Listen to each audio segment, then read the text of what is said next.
cái ai dạy ra tức là cái tinh thần của chúng ta hành chuyển như một lưu, hành là liên tục, chuyển là trôi chảy, giống như cái dòng nước vậy. Đây là hành chuyển như một lưu.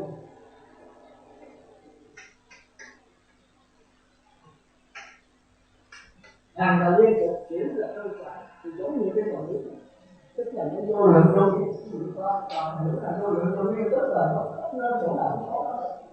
Rồi bây giờ do cái tham sân si, do cái nghiệp lợi hại thường si khen chê, do cái đó bắt con thì mới mượn cái dòng nước này nổi lên cái lượng sống.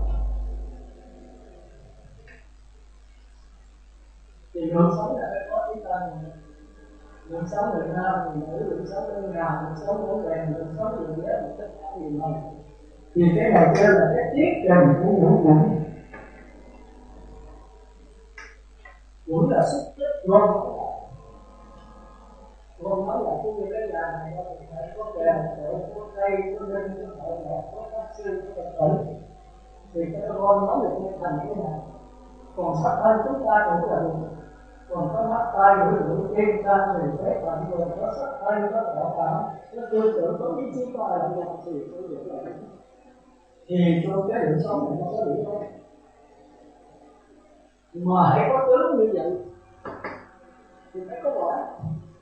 Hãy có tướng là phải có sanh, có già, có bệnh, có chết, có thành, có trụ, có hoại, có không, có thương yêu xa lìa, rồi ghét là chuyện thì tất cả những nghiệp điều nào cũng đó. Thì cái đó đạo Phật kêu là vô thường.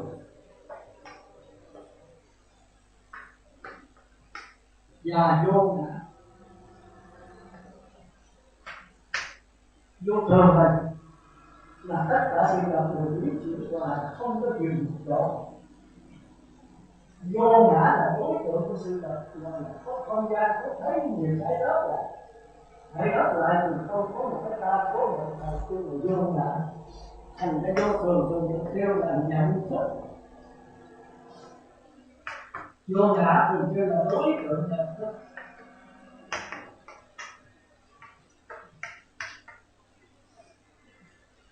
Ví dụ ở đây tôi biết cái đường con thì cái biết của tôi là vô, là nhận thức. Cái đường con là đối tượng của mình.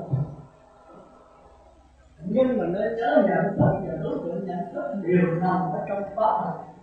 Tức là A Lại Gia. Nó đều là thức biến. Mà đã là thức biến thì vô thường vô ngã một thứ. Nhưng một thứ là sao? Mà ai là thật? Thì vô thường cũng là thật, thì vô ngã cũng là thật. Nhưng mà vô thường đó thì nó thấy được vô ngã. Mà vô ngã không bao giờ thấy được vô thường. Tôi biết được cái bông, nhưng cái bông không bao giờ biết tôi. Bởi vì nó cũng biết rằng nó sao động khôn đó. Còn tôi sao động vi tế hả? Một cái vi tế khôn hơn thì phải biết được lớp 3, lớp 4 thì mới biết được lớp 1, lớp 2. Mà lớp 1, 2 không biết được lớp 3. Thì cái vô thường này đó là cái trình độ người ta nó chuyển biến ra. Nhưng mà lớp 1, lớp 3, lớp 4 đều là học sinh thật, tức là thức biết. Thành ra đứng về trước đó thì vô thường vô ngã là một thức. Rồi đứng về tác dụng thì vô thường là cái nhận thức, vô ngã là đối tượng nhận thức, tác dụng khác nhau thì phải khác nhau. Hiểu không? Tôi cố gắng tôi giảng nhưng biết tôi sao tôi chưa thấy quả này. Nhưng mà tôi làm sao tôi xác tỏ. Nhưng mà nghĩ chỗ nào không hiểu cái gì thì hỏi lại. Nhưng mà phải hỏi bây giờ. Để chút thì đã hết thì hỏi giờ nữa. Như là tôi không biết tôi giảng tới đâu. Thì tôi không có soạn bài. Tôi hứng là tôi giảng thôi.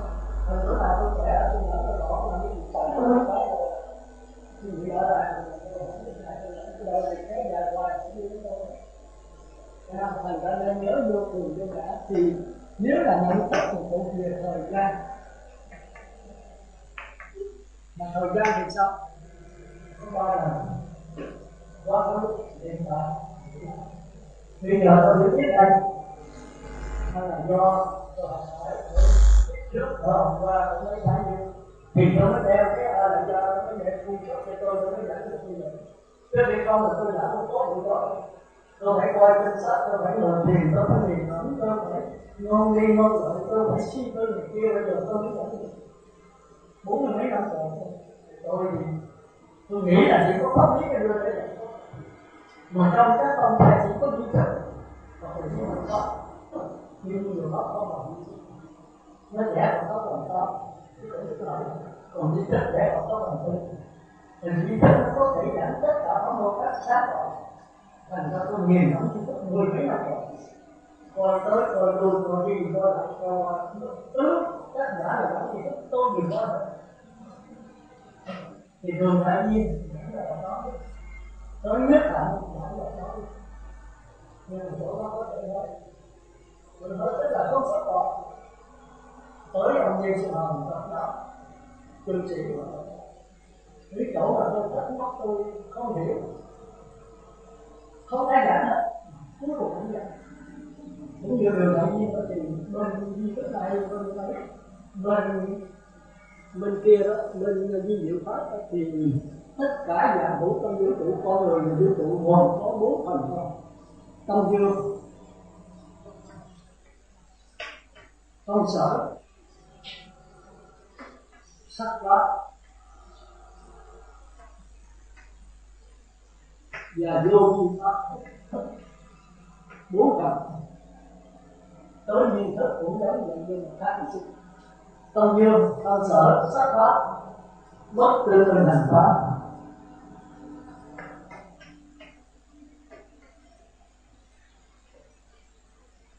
Bất tư là giết chết nữa.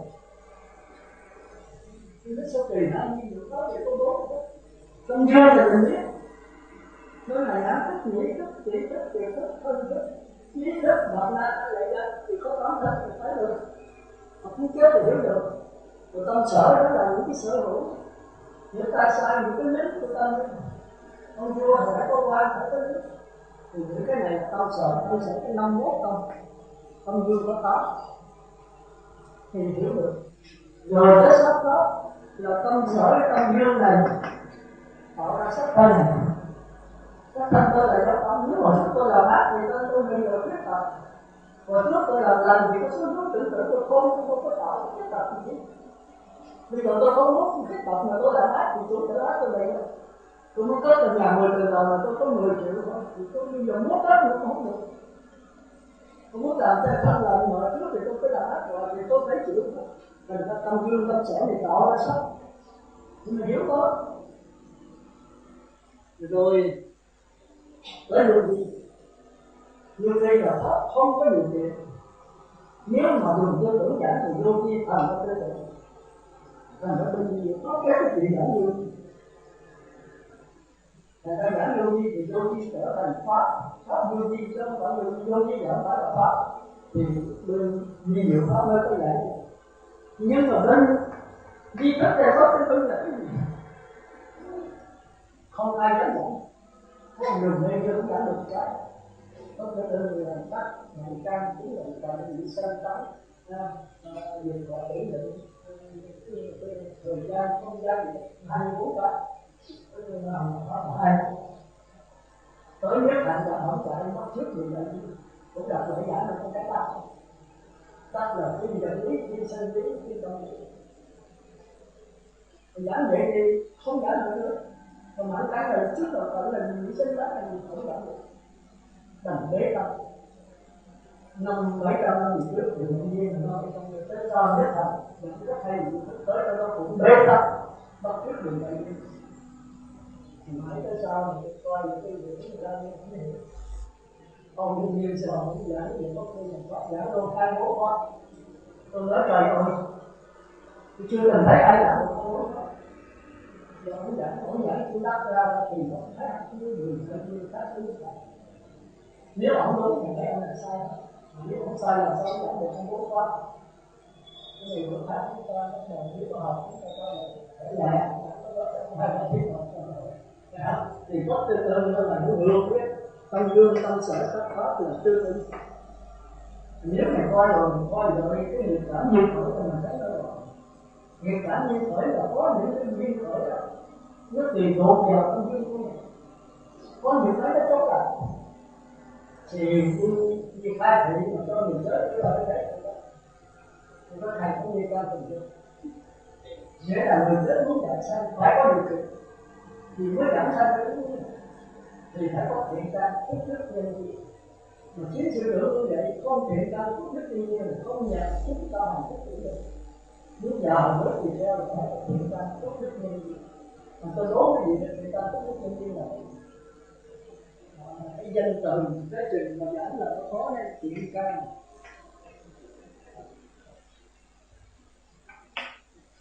phước đức nhân duyên.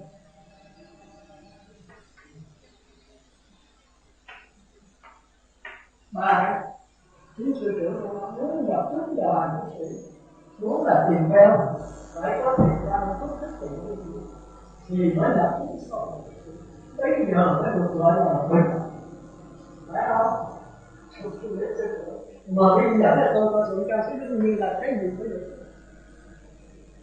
Cái từ cái gì không giải được cái từ thì cũng không có, cái từ không quan trọng. Tôi nói là ngôn ngữ trần gian là giả đó, đừng có đề ai cũng ngại không hiểu bằng chứ. Rồi tôi thì nói danh ngôn ngữ trần gian là giả có tràn ngập vô lượng túi ngại không. Thì khi mà đã quả rồi danh từ rất ít rồi. Còn khi chưa đã quả danh từ làm cho mình các đối tượng duy thức làm các đối nhất danh từ vô số còn sự thấy không. Nhưng mà khi mình nắm được duy thức thì phải danh từ rất một thực tại có 7, 8, 9, 2, 3 thực quý vị. Rồi cái ai lại ra cũng có 7, 8, 9 thực. Rồi cái mặt ra cũng 10 mấy hạng một thôi. Duy thức hay. Tiếng Việt là cũng vậy. Tiếng Việt thấy có màu đen không? Dầu đen thì kêu là màu hạt. Ngựa đen thì kêu là lỗ ố. Nó không kêu ngựa đen. Mèo đen thì kêu là màu mút. Đi đen kêu là đi không. Rồi cái người đen trời đen người ngựa. Con chó đen thì kêu là chó ngựa. Cái số kia chúng ta thấy mỗi danh từ chỉ chiếm một cái thực thể. Thì ở đây cũng dạng chơi như thế. Thì đây tôi giảng sơ rồi ha. Chuyện căn tức là căn lành tức là người có chịu tôn, chịu thao thức, chịu hạ của con rất tinh tấn, rất siêng năng của con người tu học. Cái người vô đây ăn ngủ cái dạng phải ăn đã rồi ăn ngủ. Ngày mai chết đi về đâu kia kìa. Coi cái sự sống chết có ra gì đó. Ở đây có là cũng không thể. Tôi nói là thua. Tôi nói không thể. Tôi nói cái gì bạn biết là cái gì khó bạn biết để sống chết đâu. Người đi rồi lần sang thiên ta. Ai khỏi chết. Nhưng mình từ đâu đó đến đây để làm gì đã ăn rồi ngủ không sao? Ăn bột ngọt, ăn nướng cơm, ăn bột cho nó đã cái miệng là rồi nó có chuyện nó buồn ngủ buồn bè. Người đi là làm sao nó đi, mình chết mình đi gì đâu. Mình sống mình phải làm cái gì. Chết rồi còn lại cái người đó. Nên hồn là cái người mình biết đây nó ở đâu. Mình có thể điều khiển nó xuất ra cái ý muốn của mình. Và nếu xuất ra cái ý muốn là tương ưng thành pháp. Xuất ra không theo ý muốn là tốt tương ưng thành pháp. Thì thế là chuyện căn tức là người xuất ra bởi vì đức. Trong kinh nói thì ta xuất ra 4 hạng người. Hai người không có ba tiết. Xuất ra thì hoàn cảnh là nghèo. Xuất ra thì trốn nợ. Xuất ra thì trốn đến. Có người xuất gia là ở ngoài ta không nổi được đây là chỉ có người biết tên cái xuất gia là gì có người lại không. Thì này mới là tất cả là có thiện căn. Thiện căn những thứ là tốt, còn phúc đức là sao? Phúc đức là vô công chúng sống rất hòa thuận, tất cả tùy theo trên dưới ai cũng mất rồi đó. Thì cái này nó có một định cho thấy đây là phúc đức, thì cái đó là phúc đức luôn. Ai cũng nói được, ai cũng nói trước này. Còn nhân duyên là gì? Nhân duyên là do hội có tổ chức ở đây, có thích nước là có nghĩa có nhân duyên như là cái mạng lên mấy chục năm rồi không cho dưới này. Mặc dù cái hiện ra nó rất nhiều mà không có cái là không có cần cái gì có việc 5, 7 năm, 9 năm bắt đầu là gì dễ dàng cái hiểu là bây giờ nó sẽ được. Rồi nó có nhiều lý do rồi cái nhân duyên, cái chuyện nhân duyên không có 7 đến 5 nó là thành ra chúng ta thấy chuyện càng thức cái chuyện như này. Sư trưởng nói mà đây có giả người đã sang vốn đẹp đó là Phật hóa chức ta là nhân duyên phúc đức mà thành đạo pháp. Chúng tôi nói là giờ này thì trong kinh như là thì hiện ra là người có phải chịu niệm Phật, có người học chịu niệm Phật đó là chết có chịu niệm Phật nó đi gì nào cho những cái đá trà nó có đoàn thì cái đoàn không bây giờ cũng niệm đi ra con chỉ đó thì niệm một câu ấy là 4 triệu và điều đó là niệm một câu 1.000 nó tiền là có 1.000 câu thì 1.000 rồi 1 triệu có 1 triệu rồi có niệm là 1 triệu là không là không có tiền ra có nhiều người học đi rồi xuất đức tức là vi hộ niệm cho người ta rồi ta hộ niệm nó rất lớn mình khi mà có chuyện mà gặp có rồi niệm gọi như vậy tại vì là tâm người đến hộ niệm mà một người giữ một giới 36 vị thành thì tôi kia rồi 35 giới là 108 vị thành mà 100 mấy chục người thì cái định lực nó chứng ra thì người này có giảng sanh cố mà đã giảng sanh cao thì tôi thấy có người tôi sẽ nhìn mà sẽ nhìn tôi là tôi cho cái dính đâu thì có phúc đức nhân viên là trong gia đình biết đạo giúp đỡ cái việc không có ổn mà gia đình sống lớn là không làm sao thì tôi có thể câu chuyện của tôi là một người trẻ đẹp giỏi mà lại là trưởng ba trưởng trưởng và lãnh một cái công trường của tổ ba của điều khiển hết trong tôi thì có đó tôi ra chúng đó tôi là xuống chết thì tôi ra mới đổi ngân hàng nó cái công trường luôn thì tỉnh lại đó thì lát hậu thì chết rồi nó tỉnh lại cái chết rồi tỉnh lại thì con không nói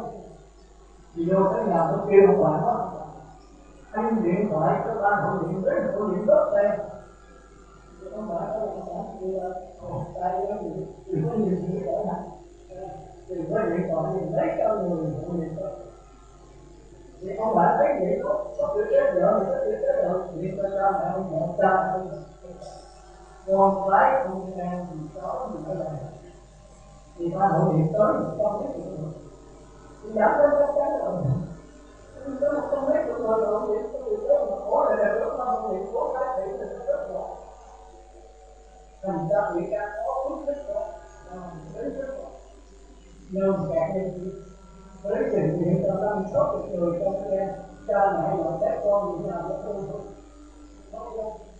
con gái là kêu mẹ ơi mẹ mình cứ bỏ con và con phải hỏi người kia nó tốt chuyện tình đó và mình hỏi người kia thì có đây là cảm nhận con nghe tuổi rất là người thì có quyền của là cha mẹ của người có con cái người có bà con cháu người thì nó có quyền tuổi đó người thấy gì cũng nhận được nó nói chết luôn và mọi người tiêu giữ tên rồi thì có đại học có cái gì đó người ta tóm cái là hồn được rồi giảng sanh xuống sanh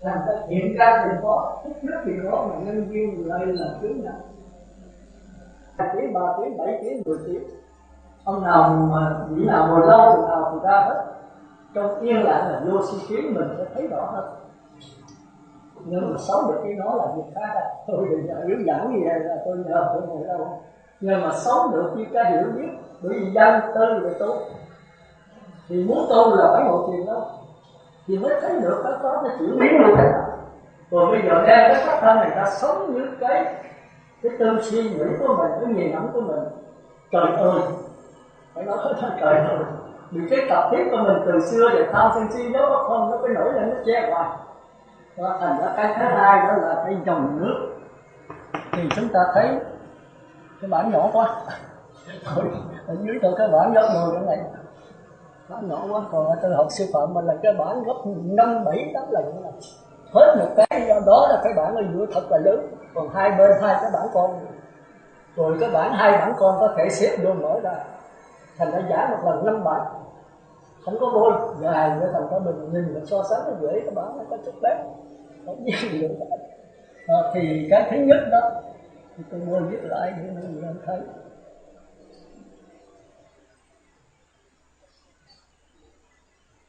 Thì cái thứ nhất đó là sống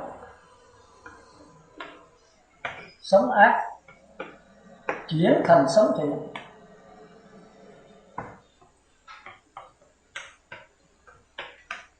Thì kêu là nghiệp cảm duyên khởi.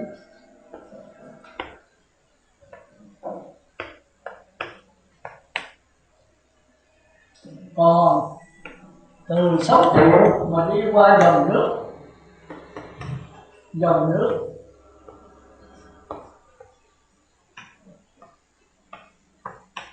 thì chúng ta kêu là A lại gia duyên khởi.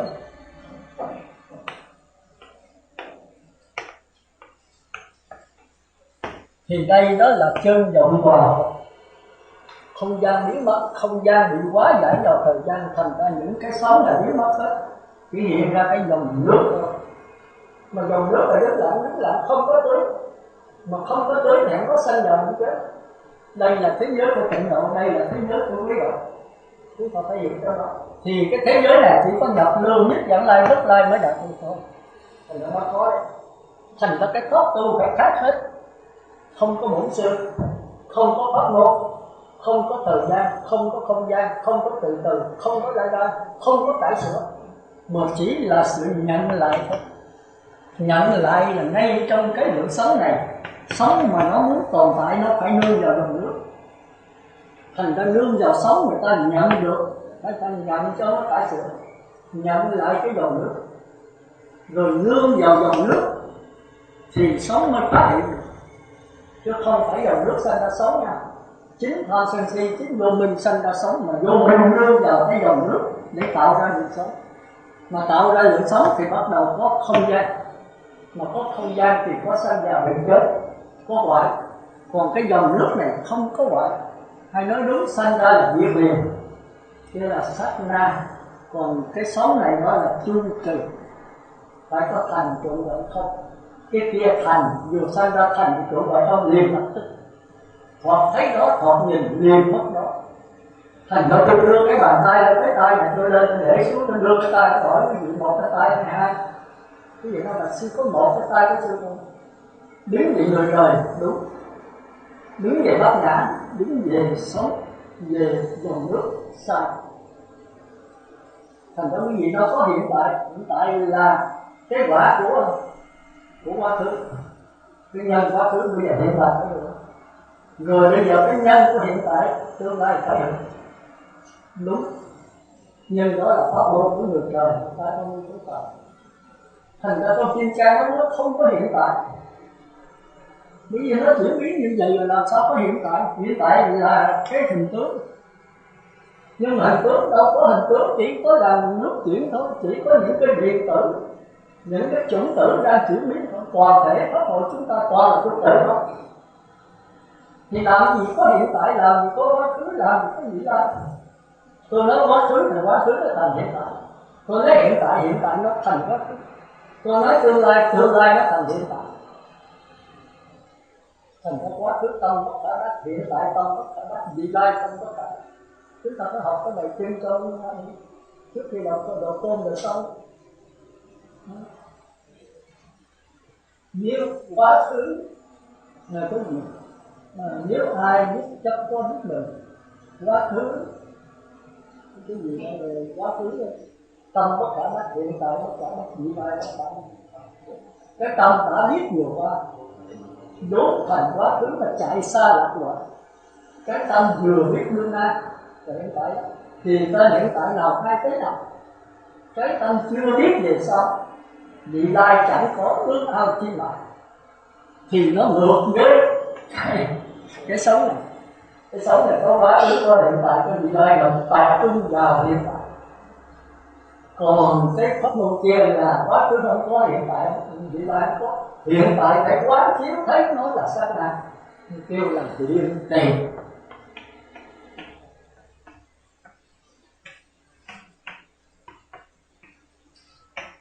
Hiện tiền này chỉ có bất lai mới thấy được thôi. Thì hiện tại chỉ có tứ thiền sắc giới mới thấy được thôi. Thành ra tứ thiền sắc giới với bất lai giống hệt nhau. Như vậy kẻ lộn lắm mà. Nếu mà không nhìn được cái hiện tiền mà nhìn cái hiện tại cho là bất lai thì chết. Bao nhiêu con tu tiêu hết, nhận giặc làm con hay nhận giặc làm cha, cái chỗ đó là trong Thủ Lăng Nghiêm rất là bây giờ phải nhớ. Thì thôi, bây giờ tiếp theo thì dòng nước ở lại giờ thì chúng ta thấy tất cả những cái pháp tu ở dưới này bỏ hết. Thành ra chúng ta rất là khó. Chúng ta tu là theo cái tập nếp, cái thói quen, thấy lại ra cái từ từ, cái ghiền, cái dính mắt, cái nghiện ngập, cái mục đích. Mà qua tới đây là bỏ hết. Làm sao bỏ được? Bỏ cái ác lên cái thiện, mà bỏ cái thiện luôn nữa thì giờ sống với ai? Nhất là quý vị mà tu là sống không có vấn đề, không thể sống được. Sống là phải có vấn đề thì tôi mới sống được. Tôi sống là tôi sống với cái gì, thấy là thấy cái gì, cảm giác là cảm giác cái gì, mà suy nghĩ là suy nghĩ vấn đề gì. Mà cái này là cảm giác không có đối tượng. Tưởng tượng suy nghĩ phân biệt không có đối tượng. Ý chí không có đối tượng. Mà nếu không đối tượng ý chí làm cái gì? Mà làm cái gì cũng có thành công, giờ có thất bại. Mà thành công thì mừng, khoan. Thất bại thì buồn, sợ. Mà nếu không có quá khứ còn hiện tại không vị lai thì thành công cũng là mẫu thôi. Thành công rồi nó qua, thất bại rồi nó cũng qua. Tất cả đều qua đi, không có cái gì, chỉ có cái dòng nước A Lại Gia thôi. Chỉ có hiện tiền sát na sanh diệt thôi. Thì làm gì có đau khổ, làm gì có đầu thai. Chúng ta thấy đầu họ nó sáng tỏ trong đó, Rồi khi cái dòng nước này nó chảy chậm thì kêu là dung không. Cái này khi khác nhau, đừng có làm năm bữa khác thì chúng tôi sẽ có những gì tôi nãy cho chị. Chứ bây giờ không thể nói hết, từ giờ nó có một chút xíu à. Thì tôi muốn giảng cho quý vị nắm cái khái niệm. Khi nó chuyển biến chậm nhất thì đó là cái dòng nước thì kêu là dung không. Khi khác thì có nhân duyên tôi giảng lại đi sâu hơn. Còn khi nó chuyển biến nhanh, quá nhanh, thì mình thấy cái dòng nước này có lúc là dòng nước, có lúc là hào quang. Thành ra kêu là le lối chiếu soi, nó chập chờn. Nó chảy nhanh quá, có lúc mình thấy cái dòng nước, có lúc mình thấy trên cái mặt nước là cái vùng hào quang. Rồi lại là dòng nước, rồi lại là hào quang. Thành ra chập chờn, chúng ta kêu là le lối chiếu soi. Cái này là mặt trang thứ hai đó, trong kinh Thủ Lăng Nghiêm. Rồi cái này thì trong kinh không có, trong kinh mặt trang thứ ba, cái này tôi đặt ra. Tôi vừa rồi đó thôi. Rồi khi nó chảy một cách nhanh, chảy xiết, chảy thật là nhanh nhẹ, thì bây giờ cái dòng nước mất. Chúng ta nhìn cái dòng nước, chúng ta thấy có một cái vùng hào quang, không có dòng nước nữa. Nó chảy nhanh quá, mình thấy một cái vùng hào quang. Hôm trước tôi có ví dụ cái mâm đó, cái nhang dòng cũng giống vậy đó. Nhưng mà nó hơi mờ. Bởi vì cái dòng nước bây giờ nó biến thành một cái vùng mờ mà. Còn cái hào quang thì rực rỡ sáng soi, nhưng có hơi cái mờ này kêu là vô minh này. Chính cái vô minh này khi nó lắc lư, nó sao động thì nó thành ra mặt na, tức là tạo ra sống. Thì có đôi khi khác nha. Bây giờ không thể giảng kỹ được. Bây giờ nó hết rồi. Chúng cho quý vị lại nắm cái này. Tại vì tới chúng ta đi vào cái nguyên thủy mà tích lan tái lan là cái chỗ mà sai. Chúng ta phải làm sáng tỏ. Rồi tới cái con đường chuyển hóa nó rất là độc đáo. Quý vị sẽ không thấy cái chỗ sơ ở cái đó. Nếu quý vị không nắm vững gì thôi, nhất là quý vị không đọc cái kinh gì của vậy đó. Pháp hỏi là nhưng nếu không có đọc không nên đọc nha, thì nào sơ cơ đọc nó là không cho phép đấy. Ở đó các đồ ăn thì cắt hết rồi, nó cắt xương quý vị là cắt lũng cái xương đó. Thứ hai nữa là Thích Nam Biệt Phi. Nhưng mà tuy như vậy là cái mình. Một số là tôi rất ghét cái Nam Biệt Phi. Ông bắt hết tất cả không một. bắt hết tất cả đạo sư. Thành ra có nhiều vị hòa thượng ở đây cũng ghét, không thích cái nào. Nhưng mà khi mà đọc cho sâu, nhất là con đường vào hiện sinh của các thiên địa đọc đạo, thì mà thấy ổng như vậy năng giống thật, mình thấy ổng như Bồ Đề Đạt Ma giống thật, thấy ổng như vậy năng giống thật. Nghĩa là chút nữa chúng ta viết hai câu: có niết bàn, có bất tử. Không có con đường nào đi đến bất tử hết, vì tất cả mọi con đường đều là bất tử. Không có chấp nhận từ lai ra, không có chấp nhận pháp môn, tất cả pháp môn đều phải gạt bỏ hết.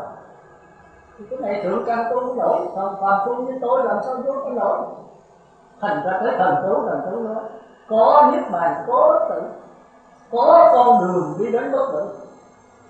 Nhưng mà niết bàn bất tử không phải là kết quả của con đường. Đi tới cái chỗ mút xào rồi phải nhảy, tức là cái thức ở trong sáng thiên ngoại đạo, phải đi tới địa thiền rồi có thực hiện cái thức chỉ dẫn cho mình nhảy đâu, nhảy vào quá khứ với cái mộng cũ hát tàn, nhảy vào tương lai với mộng mới nguyên dơ, mở vào hiện tại không có nữa. Nhảy vào đâu? Nhảy vào cái hiện tiền. Hãy thấy cái hiện tại chu kỳ này, cái sát na nằm ngay trong đó. Hãy thấy cái sanh tử có cái bất tử nằm trong đó.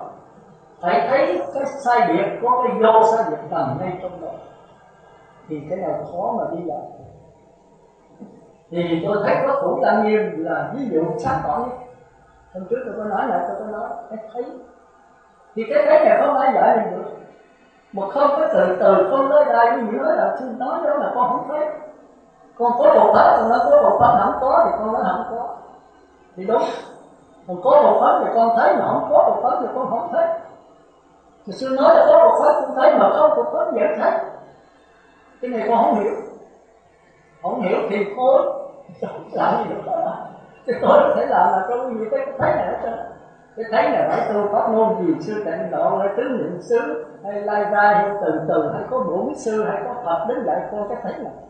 Không có một người nào xen vào đó. Hoặc là quý vị thấy cuộc phấn mà mất cuộc phấn thì vẫn thấy không có cuộc phấn.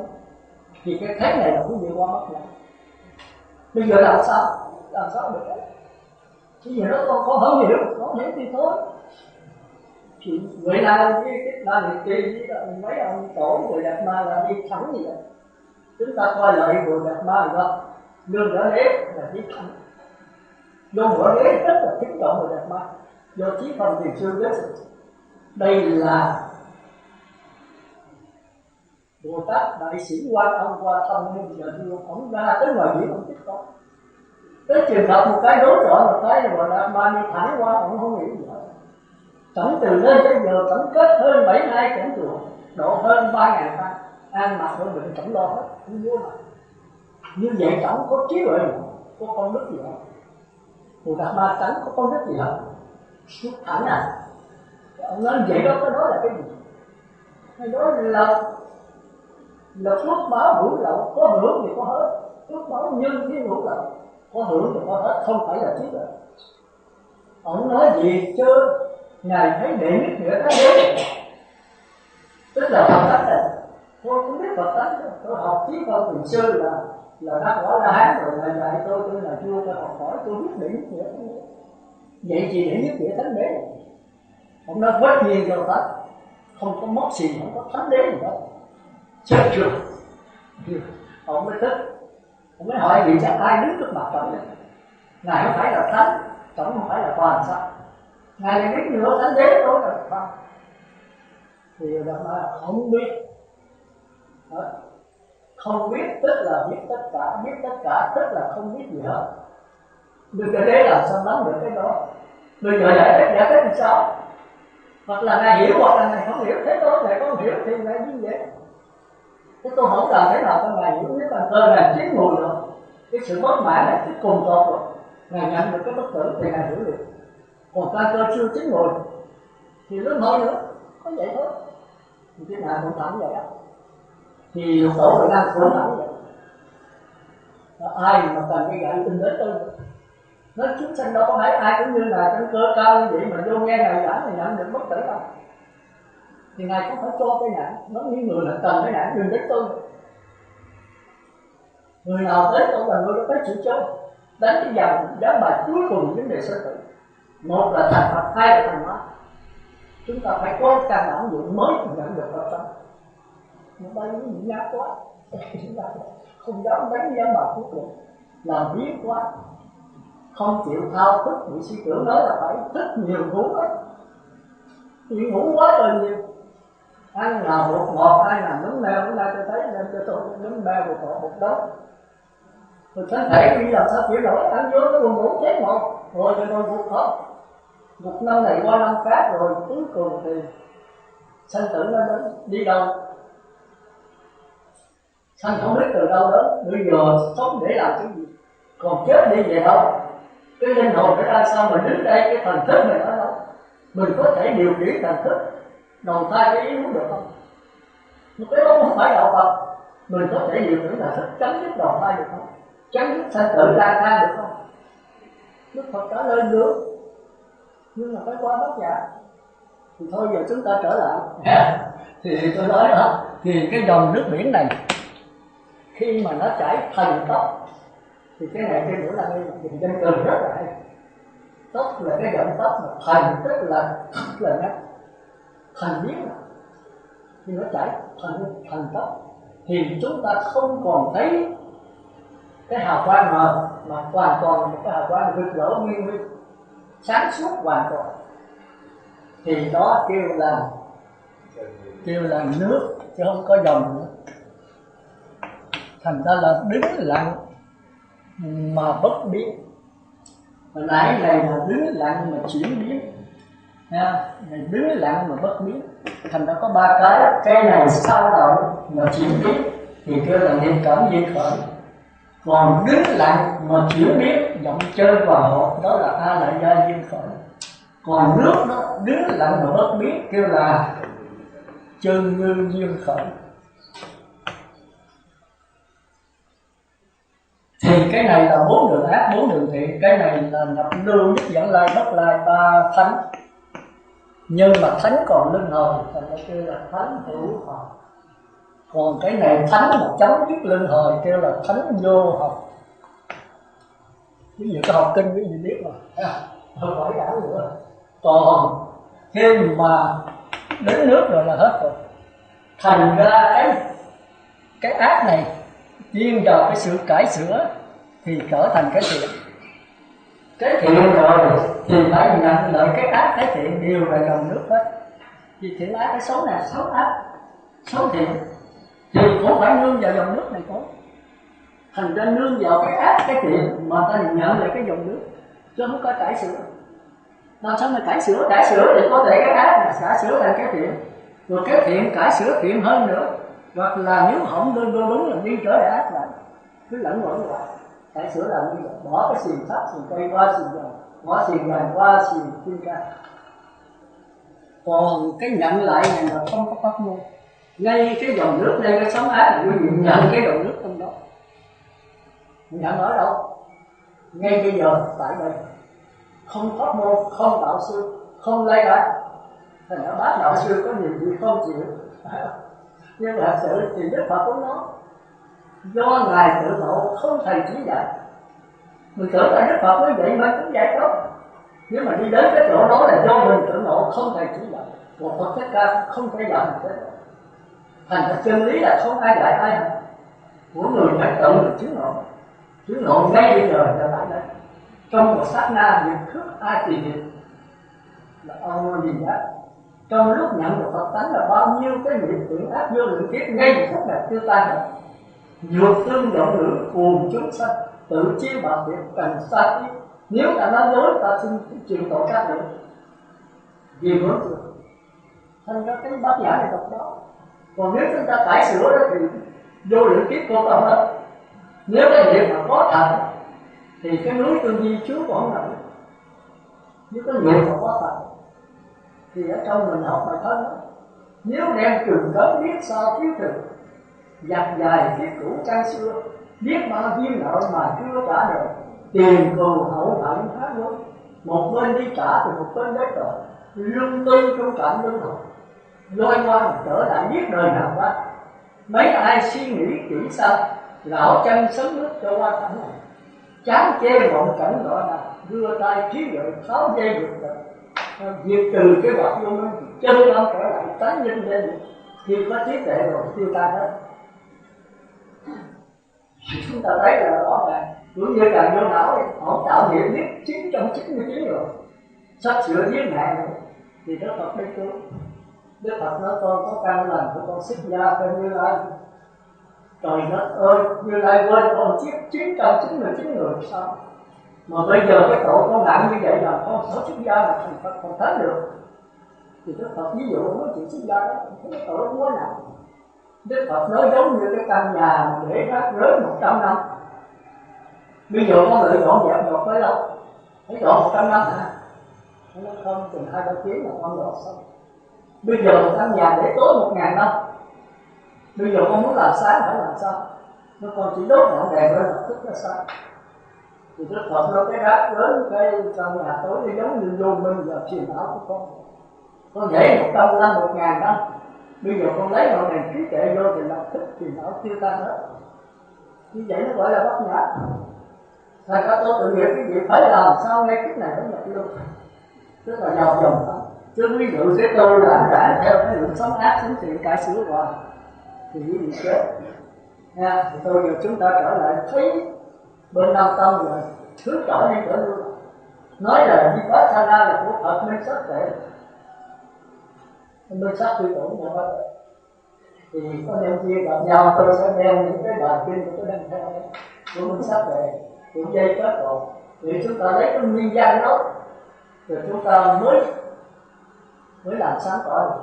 Chứ tôi nói là tôi nói dốc mà in ra sách mình có quyền phải định chết rồi tới và nước nặng tới và tôi đến thượng. Đây là bát nhã ghi thẳng phương pháp đối trị. Sơ thiền nhị thiền tam thiền là quán vô thường vô ngã khổ đau. Đây là tam pháp tánh của đạo. Tôi nói là phải của đạo. Đức Phật giảng, tôi ví dụ lại thì Đức Phật giảng nhưng mà giảng cho người trời. Để có đó để chúng ta sợ, chúng ta tiến qua rồi trời tới vào biết hạnh thì hay hơn. Tôi quán không cần chỉ, không cần sơ thiền nhị thiền tam thiền giống như đi trưởng lại. Nhưng mà trong đó là luôn luôn có chỉ, cái đạo có chỉ làm sao nói được, thì có vô lượng cách đó. Thì ngài khô quán vô thường vô ngã duyên sinh, thì cái này là đạo Phật.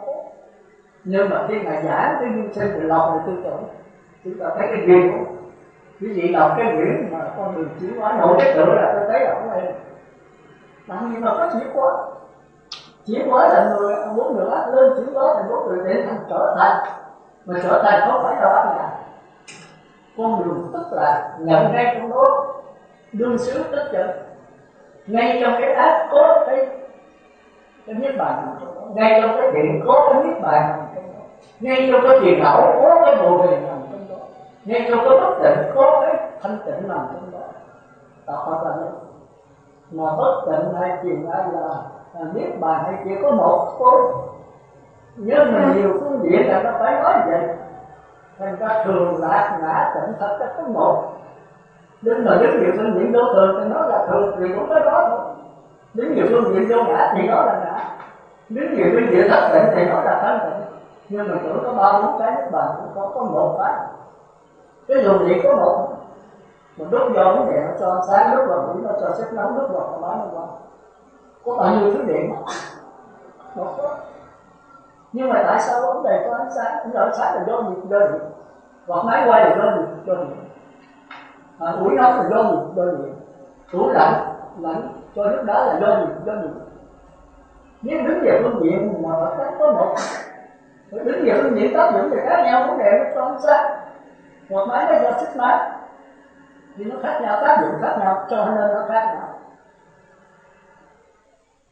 Thì chỉ có nói được không? Cố gắng nghe không?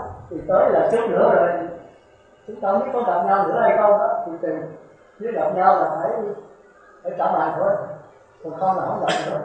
Thì tôi vợ tánh tôi là nó hơi khó đó. Chứ tôi nói mà cũng chết gọn những việc thôi, chú ý không vợ thì nghĩ thôi. Chút nữa tôi cho mấy câu hỏi cho tôi đi về trong năm tới. Nếu mà có tha thiết thì tôi cũng biết tha. Còn không thì hơn nữa. Thì tôi xuống đây là tôi thấy là tôi cố gắng từng gắng hết sức, tôi không có đắc quả. Tôi cố gắng hết cái sức tôi khả năng tôi thôi, mà quý vị con hiểu là cái lỗi của tôi không có thấy cơ cái lý. Mà không biết cơ cái lý dẫn là cái gì nữa thì tôi nghĩ cho nó khỏe. Để như vậy tôi quý vị rất là sợ trả lời. Mà chính tôi nói là cái đạo quả của quý vị là quý vị có chịu tưởng quý vị mới trả bài được không? Tôi tưởng làm sao trả bài. Bây giờ trở lại ha. Thành ra khi mà đứng lặng bất biến thì đây là chân như duyên khởi. Mà đại thừa chưa chịu mình ở đó, Đức Phật chưa chịu người ở trên đó. Vừa chân như duyên khởi là quá thành dụng, không phải là bảo sở. Bảo sở là phải là biển, chứ không phải là nước. Mà biển là gì? Biển là có nước, có dòng nước, có sóng thiện, có sóng ác. Nhưng mà luôn luôn vẫn là nước. Nó vẫn đứng lặng bất biến. Nhưng mà nó vẫn tùy duyên. Tùy duyên mà vẫn đứng lặng bất biến. Thành ra nói Phật là không có nhân quả là sao? Phật phi nhân quả mà thị hiện nhân quả vậy vậy. Phật phi nghiệp mà được thị hiện nghiệp vậy vậy. Thì cái đó chúng ta kêu là ba độc tâm thôi. Người ta thường kêu là tùy thuận, hay là tùy duyên, hay là niệm vọng, hay là tự tại, hay là tiền gì đó. Thì cái đó là chúng ta phải hiểu. Cái đó chỉ có một cách tán như người đây thôi. Thôi, bây giờ chúng ta trở lại bốn cái này cái gì nữa rồi không? Biển, nước, dòng nước, sống ác, sống thiện. Tôi hỏi cái gì 1 hay 4? 1 hay 2, 1 hay 3, 1 hay 4. Bây giờ sống ác, sống thiện với dòng nước một thứ hai khác. Rồi sống ác, sống thiện, dòng nước với nước là một hay khác. Rồi sống thiện, sống ác với dòng nước với biển là một hay khác. Có người nói tôi chơi chữ, giờ làm sao giờ? Nói 1 là sai, nói 2 là trật, nói 3 là trật, nói 4 là trật. Không thể nói 1, 2, 3, 4. Thật ra cái này cũng là biển cũng là nước, biển cũng là dòng nước, mà biển cũng là sống thiện, mà sống ác, sống thiện cũng là dòng nước, cũng là nước, cũng là biển. Nhân từ có khác thì có một thực tại, nhưng mà tác dụng khác nhau mà. Thành ra nói mà mình kết hợp được tác dụng khác nhau. Mà nói khác thì làm sao có 2, 3, 4 được, có 1 thôi. Mà nếu 1 thì là một thứ. Không phải chưa? Nói cái này đó thì tới chút nữa tôi cho các bạn cái này đâu, cái gì tôi nói là nó tới đó. Mình nói cái điểm là cái gì? Hả? Cái điểm cái kia đi có tên nhân khởi, cái điểm là cái gì? Pháp giới gì khởi? Điểm này là pháp giới duyên khởi. Rồi cái này là chân như duyên khởi. Pháp giới duyên khởi là bao trùm chân như, già, a lại gia, già niệm cả duyên khởi. Nó không là gì hết mà nó là tất cả. Thành ra Như Lai nói là cái gì là sai thì nó không là cái gì là sai. Như Lai là nắm được A-la-hán rồi. Tức là chân như là từ nó có bao giờ nó cái gì nó không bao giờ mất. Thì Như Lai mới trở về tiền thuận. Mà A-la-hán không có tiền thuận. Tiền thuận chúng ta thường quy danh từ là Thác Bồ Đề Phật. A-la-hán có nhiệm giáo hóa Bồ Đề Phật, không có nhiệm giáo hóa. Nằm ở cái niết bàn thực tịnh trong đó phái quá là hết trong đó. Từ Như Lai kêu ra nó chúng sanh không có phạt Như Lai. Đâu có người độ, không có người độ là không có pháp môn độ, không có người chửi, không có tôi bị chửi là độ cái gì? Như Lai nói đúng. Nhưng mà ông thấy những chúng sanh ông thấy như không? Ông là thầy giáo, ông thấy chúng sanh nhiều của ông nhé. Ông thấy là đâu có ai độ ai, con linh không tịch. Nhưng mà chúng sanh nó đâu thấy nhau, ông phải độ nó, ông kéo về tâm linh không tịch với ông mới nghĩ được. Thành ra phải trở lại. Trở lại thì làm hộ sân, làm hộ giận. Mình bây giờ làm bộ cái sân thiệt á, không phải giận đâu. Còn người ta làm bộ, người ta giữ được cái nước nó bất biến. Thì cái đó kêu là tùy duyên hay là tự nhiên. Thì thôi cái đó quá cao. Bây giờ xong chưa, cái này tôi bỏ à. Bây giờ chúng ta giảng là cái khác nữa. Cái gì tôi là biết đọc á. Mình nhớ rồi, mình trở gắng so sánh với động não tôi. Và tôi là phải cùng nhau làm việc thôi. Tôi đã, ngay bữa đầu tôi đã nói rồi. Tôi xuống đây là cùng trao đổi với nhau, cùng làm việc với nhau. Cái gì để mình tôi đọc nghĩa này thôi làm cái gì được. Mình tôi đọc nghĩa là của tôi. Một cái gì cũng trao đổi tôi là cái gì phải suy nghĩ. Gia đình phải tôi. Còn cái tôi thì tôi xin tôi khi cả, tôi cũng chưa tôi nữa đâu. Nhưng mà tôi đó thì tôi hơn cái gì. Thì tôi nói không. Tôi ngồi tôi nghiền ngẫm, tôi chỉ có cái thiền định thôi. Tôi rất khoái thiền định. Thiền định của tôi là 6-7 tiếng, 7-8 tiếng. Thì trong tiếng lặng quý vị sẽ thấy cả lời hết. Bây giờ không có thầy mình làm sao? Phật thì đã chết rồi. Mà A-la-hán thì làm sao biết gì đó là A-la-hán? Nếu biết thì quý vị cũng là A-la-hán, quý vị cũng biết A-la-hán rồi. Thành ra nó chết. Thành ra mấy vị tiền sư ra thời anh bác đi tìm thầy A-la-hán. Ông làm sao biết ai là A-la-hán? Nó biết chưa? Ông coi ông biết. Nếu ông biết thì phải tương đương với A-la-hán. Mà ông tương đương A-la-hán, ông đi tìm A-la-hán là cái gì? Còn ông nói ngu si quá, ông phải tìm vào A-la-hán. Mà với cái ngu si ông thì ông tìm được một vị A-la-hán giả, A-la-hán ngu si ông đồng thanh thì tương ứng. Thành ra tôi nói giảm có nhiều cái độc đó. Thành ra tôi nhớ vị tổ này nó có kinh giờ có chân lý không? Ngài suốt đời này có chân lý, Ngài thuộc 40 mấy bài. Giảng pháp còn là trả thuộc lòng chân lý không? Mà sai đây rất là cái điểm luôn được công lợi. Hai sai mua kiếm mấy rồi hai kiếm. Thì hôm đó tôi kể sơ là bên Phật giáo thống nhất hết là cháu thì người ta tiếp phần của Sơn Lôi và Tăng gì đó rồi vô hết mới là Phật giáo thống nhất. Thì có Tăng thống, có Tăng thống, ban chủ cư sĩ gì đó. Thì lúc đó tôi đi Hà Nội thì mấy vị trưởng đoàn 6 đoàn mới xuống thỉnh vì tổ gia chánh. Bây giờ Phật giáo người ta thống nhất hết rồi, còn mình tới 6 đoàn chưa có thống nhất gì hết. Thỉnh thượng tọa đó kêu là thượng tọa, chưa có là thượng tọa rồi. Những thượng tọa về làm tăng thống, tôi có đoàn hết rồi. Thượng tọa làm tăng thống, đức chi sự làm phó tăng thống, đương nhiên làm tổng chi sự. Rồi ai cũng dài với ông trưởng đoàn cũng làm rất lớn hết. Thượng tọa những gì là có ích lợi gì? Lai phái ích lợi nhiều tổng nồn để chứng minh cho cả ngàn tăng lý rồi lãnh đạo xuất phát gì đó giống như bên Phật giáo người ta thống nhất hết. Thì ngài cái hay của ngài mà ngồi để lắng nghe ngài không nói gì. Nói rồi ta tiếng một trình mà hết cái bầu cử của quý vị đó ai là cái gì ngài là lớn nhất. Thì ngài là suy tưởng truyền lại là thượng tọa. Thì ngài phải là tăng thống, tụi con có cái niềm tin thì Phật giáo mình mới khớp chữ nó thống nhất mới so ra với bên Bắc Tông được. Tôi cũng nói rất dài. Mình nói lý thế nào? Rồi bạch lần thứ 2, thứ 3 cái ngày tuyệt cường. Mình nói sao biết không? Tôi thấy là ngài học có ấy ngồi thiền không mà ngài hiểu có nghĩa đấy. Có nghĩa có ngài tự chiến. Ngài nói bên Phật giáo người ta thống nhất là vậy. Người ta 8-9 tông phái, nào Cổ Sơn Môn, nào Lục Hòa Tăng, nào Tất Tông, nào đủ thứ hết. Người ta chia rẽ người ta tốt nhất. Còn tôi với sư chia rẽ hồi nào? Có chia rẽ nó có thống nhất rồi đó, không chia rẽ thống nhất cái gì? Thì sư trưởng đưa ra một cái pháp hành đạo, một cái pháp trụ xứ. Thì sư trụ xứ có là sư chưa có hành đạo. Thì giờ sư về sư dẫn hành đạo như tôi là thống nhất, không có gì đâu. Tôi với sư có chia rẽ hồi nào không? Nếu có chia rẽ thì bây giờ mới thống nhất, mà đã không chia rẽ thống nhất cái gì? Không chi gì? Mình thấy là nói ở đây tôi ngồi tôi nghĩ rất rồi. Tôi nói gì tổ không từng coi kinh. Mà ngài nói còn bác nhã không? Có chia rẽ nó có thống nhất, mà tôi sẽ không chia rẽ đấy thì không biết. Có nắm thì bây giờ mới có buông. Mà đã không nắm buông là buông cái gì? Có nắm ta mà buông, tôi từ đầu giờ tôi không nắm, phải là biết tôi buông cái gì? Mà nếu tôi đã nắm rồi liền tôi phải buông bỏ. Chúng ta phải để ý cái báo lão sâu sắc như vậy. Chút nữa chúng ta sẽ thấy mấy vị thiền sư cũng làm chỗ đó. Hôm trước tôi đã nói biết giọng không theo. Đã biết giọng rồi mà còn không theo, rồi đã có theo rồi bây giờ mới không theo. Rồi không theo là tục tư tưởng nữa rồi. Chúng ta thấy là cái mất giả độc đó, vì không nói kiểu đó là quý vị không thấy cái sai. Mà nếu sai một ly rồi quý vị đi ngày rồi, quý vị lọt ngủ ma trở lại 4 đường ác 4 đường. Bây giờ chúng ta trở lại giờ ngồi nha.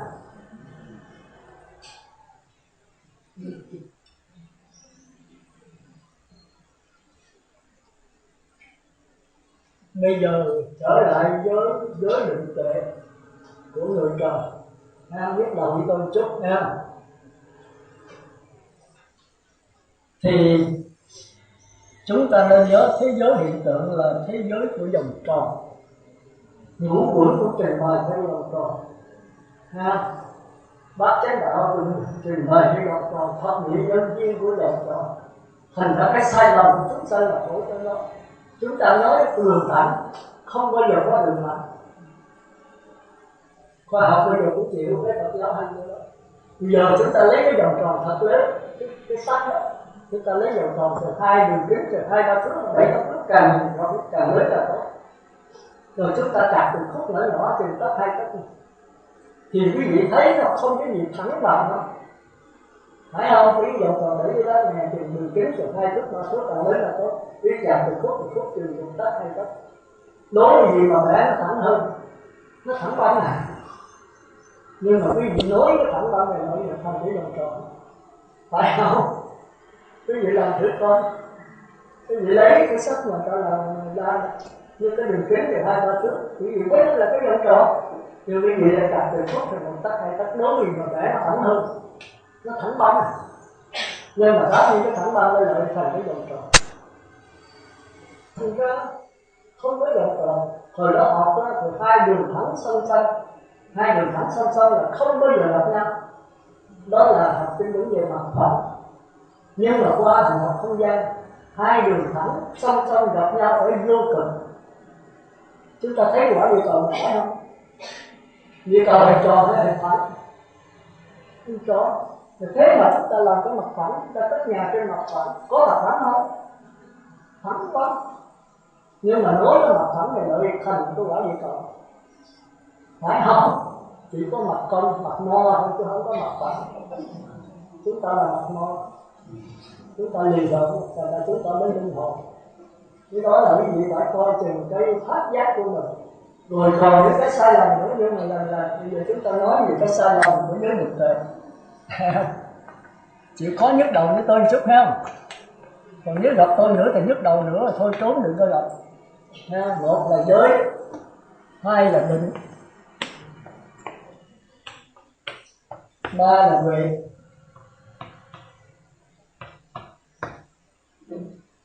Thì giới là thuộc về sắc thân, 5 giới 5 hành. Hành là cái duy nguyên, cái tư cách của sắc thân. Còn cái giới là giữ cho mình, cho người. Thì quý vị đã biết tôi đã giảng nhiều rồi. Thì giới là cho sắc thân, còn cái định này là cho cái tâm linh.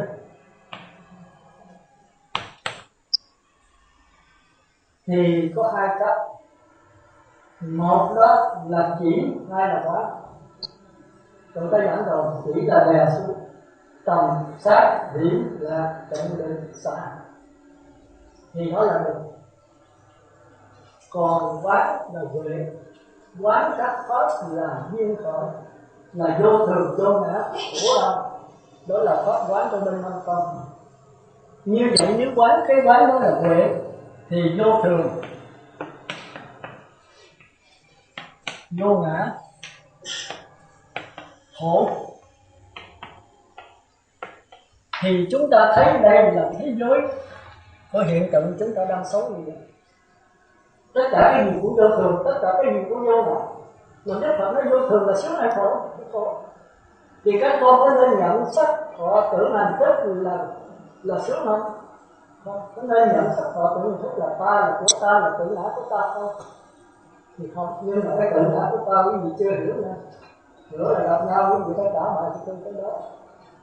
Ta của ta thì dễ rồi đó, còn tự ngã của ta là cái gì? Thì đó quý vị dẫn cho nổi. Quý vị không nắm được cái này là không nắm được đạo Phật. Chúng ta cứ đi lẫn quẩn hoài. Thì đó là từ sau gặp nhau thì chúng ta trao đổi cái đó, thì tôi giao cho quý vị đặng về hiền lắm. Quý vị phải ăn nằm với nó. Người thì cho hiền thì ra đó, trong 15 hạnh chúng sanh tôi có giảng rồi. Nhưng mà tôi không có giảng thẳng, quý vị người có nói thì phải trả lời lên chứ. Tôi vì tôi không phải nào nói thì đâu có được. Thành ra giới là sắc thân, tâm đó là cái định, phương pháp đè đấy. Còn huệ là cái quán chiếu. Mà nên nhớ có thể tâm định mà không có huệ, nhưng mà có huệ nào cũng không có tâm định trong đó. Không định làm sao quán được. Thì theo bên nguyên thị bên Nam Tông thì cái huệ là quán vô thường vô ngã khổ đau. Mà nếu quán vậy thì tất cả trần ai này là đau khổ. Đạo Phật là đạo trát đời, là đạo yếm thế. Thì Hòa Thượng nhất anh thấy được cái chỗ đó, tôi mới thấy được cái đó. Cái này là đồng định với nhau, tôi thấy cái chỗ này chỗ sai lầm. Vô thường vô ngã là khổ, đó là để cho mình tiến hóa. Mình ở cõi bốn đường ác mình thấy nó đau, nó vô thường vô ngã, thôi lên cõi người. Cõi người thấy cũng vô thường vô ngã, cũng khổ đau, lên cõi trời dục giới. Cõi trời dục giới cũng vô thường vô ngã, khổ đau, lên cõi trời sắc giới. Rồi sắc giới lên cõi trời vô sắc. Rồi chạy hoài chạy tới vô sự sớm thì giống như là A La Hán, nhưng mà biết là đúng, chạy lên tới thiên tử. Tương tự như là như cũng biết là đúng, chạy đi đâu. Thế là toàn thể tam giới đều là khổ. Như vậy thì Đức Phật cũng khổ, hết khổ cả rồi. Thành ra cái chỗ này của sai của bên Nam Tông. Tôi bây giờ thì này nữa mình đọc nghĩ nó mình biết bên sắc tuệ, lấy cái này làm căn bản. Thì tôi thấy nó có sai lầm rất lớn dễ nhận. Còn qua tới và thường nhật thành thì đọc đó là chúng ta khó nhận đấy. Thì Ngài nói rằng cái quán này đó là vô thường, vô ngã và duyên sinh. Cái duyên sinh là đọc đó. Duyên sinh là các pháp do nhiều nhân duyên hợp nhau, chứ không có cái gì cố định nào.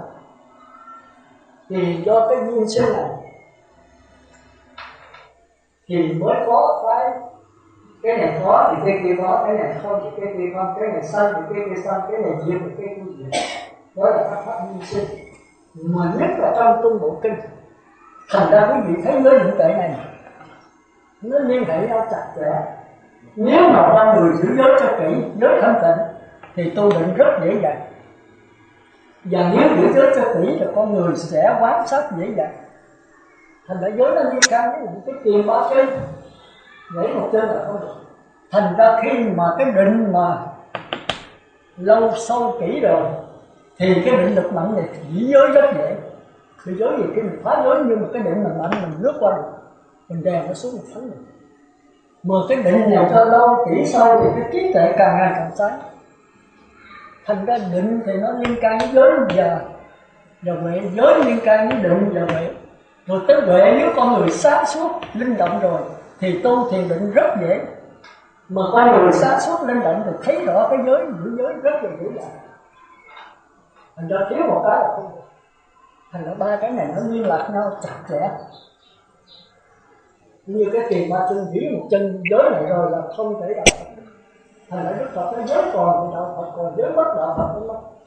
Mà giới mất rồi thì cái định này làm sao? Mà cái huệ này là quan trọng nhất. Có huệ rồi là có giới có định. Nhưng có giới có thể không tu định được, không có huệ được, nhưng phải luân hồi. Có giới rồi có định nhưng mà không có huệ vẫn được. Nhưng mà có cái huệ nào không có giới định là không có huệ được. Thành ra cái huệ này nó gồm cả hai cái này.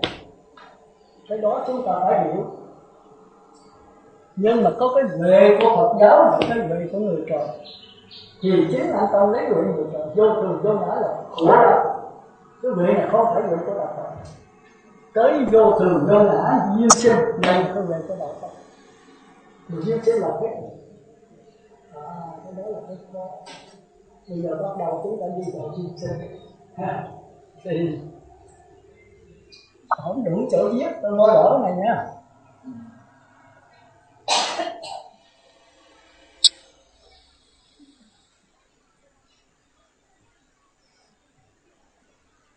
Thì duyên sinh chúng ta thấy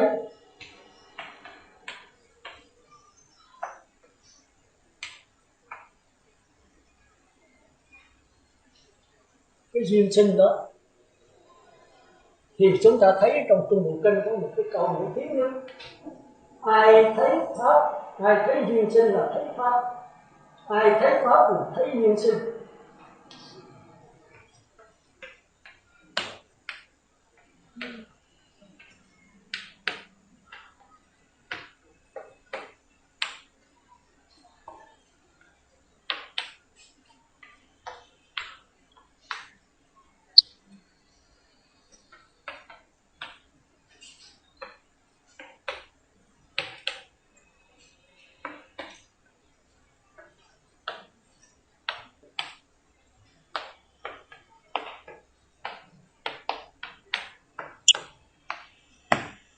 Ai thấy duyên sinh là thấy pháp, ai thấy pháp là thấy duyên sinh. Thì đại thừa thêm cái nữa, ai thấy duyên sinh là thấy Phật. Thì cái người đọc thì kinh mấy người đó không có tách thêm, tôi là tách lại, nhưng mà giải thích thì sao? Thì Phật tử Thành rất hay lấy cái này là đúng là đạo Phật. Nhưng mà duyên sinh là cái gì? Pháp là cái gì? Duyên sinh là các pháp, thì chúng ta thấy là cái này có,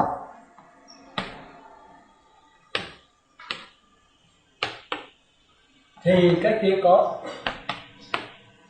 Cái này không thì cái kia không. Cái này sanh thì cái kia sanh. Cái này diệt thì cái kia diệt. Thì từ cái duyên khởi này, duyên sinh này sanh ra cái này. Người ta nói cái đạo Phật là đạo duyên sinh, rồi duyên sinh là không có đạo Phật. Đúng không? Đúng mà không đúng. Cái chỗ này cái chỗ chết. Đa số đây cái này là duyên sinh. Duyên sinh thì thấy duyên sinh là thấy Pháp lý. Thấy Pháp là thấy duyên sinh, mà thấy duyên sinh là thấy Phật. Đúng mà sai. Cái chỗ chết của chúng ta là chỗ đó. Như vậy câu này sai không? Nó không phải sai mà người giải thích sai. Cái chỗ này cái chỗ của mình biết phải. Tôi sẽ chỉ biết được là từ nhờ vậy này. Khi nhập chúng ta được tìm. Khi người đọc là có nghĩ nhiều vào hiện sinh giới đấy. Ngài bác hết tất cả những chỗ sai lầm. Những cái gốc rách mà cái tư tưởng nó xảo trá hủy quyền. Nó gạt mình từ cái này qua cái khác. Thì phải năng tài đục. Có thể là tôi giới được là một người. Cái tay đó cái tay chỉ khôi chạy. Nó mới chết đó là cái đó Phật là phải thấy cái này. Thì tôi đối với những cái câu này sai hay đúng. Có gì có Phật đó. Mình là cái nền tảng của đạo Phật. Ai thấy duyên sinh là thấy Pháp. Ai thấy Pháp là thấy duyên sinh. Cái gì cần khiến cho tôi một cái duyên khởi. Hả? Duyên khởi. Sao? Ai thấy duyên khởi? Duyên khởi là duyên sinh, chứ còn gì nữa. Duyên khởi cũng được. Là do duyên mà nó khởi ra. Hay là do duyên mà nó sanh ra. Còn tôi duyên khởi duyên sinh là không làm khác được thì chết thôi. Tôi không nhớ duyên khởi duyên sinh tôi thấy không thứ đâu. Phải không? Do duyên, do nhiều duyên mà sanh ra. Cũng như tôi không thể có được. Tôi là có theo là do tất cả, không phải tôi mới tạo nên tôi. Thấy không? Cha mẹ là cái duyên gần nhất. Còn phải có quý vị, phải có không khí, phải có bác thợ nông phu, phải có người kỹ sư, phải có bác sĩ, phải có người nông, phải có gạo lúa, tất cả có người này chứ. Thì cái đó là gì? Cái đó là duyên sinh. Một người sở hữu có là vô lượng duyên, mà vô lượng duyên có tôi nằm trong đó. Ta là tất cả là ta, thì đó là duyên sinh. Thành ra mới nói cái này có thì cái kia có, cái này không thì cái kia không, cái này sanh thì cái kia sanh, cái này diệt thì cái kia diệt. Ngoài cái duyên sinh này không có đạo Phật. Đúng không?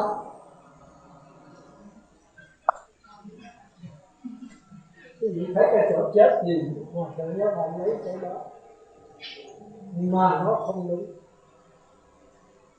Nó không đúng. Bố mình biết không đúng chỗ nào. Đúng là tôi gửi cho quý vị về trong một năm tới gặp nhau chúng ta sẽ bàn. Nó đúng mà nó không đúng, do không đúng này chúng ta lọt vào ngủ mà. Con này tôi rất sắc tỏ, ai cũng nói vậy. Tôi thấy bây giờ đa số trong đó dân đó Phật giáo cũng vậy. Duyên sinh là đạo Phật, ngoài duyên sinh không còn đạo Phật. Đúng mà sai. Cái chỗ chết của nó chúng ta nhớ về pháp môn người trời, về pháp môn người trời.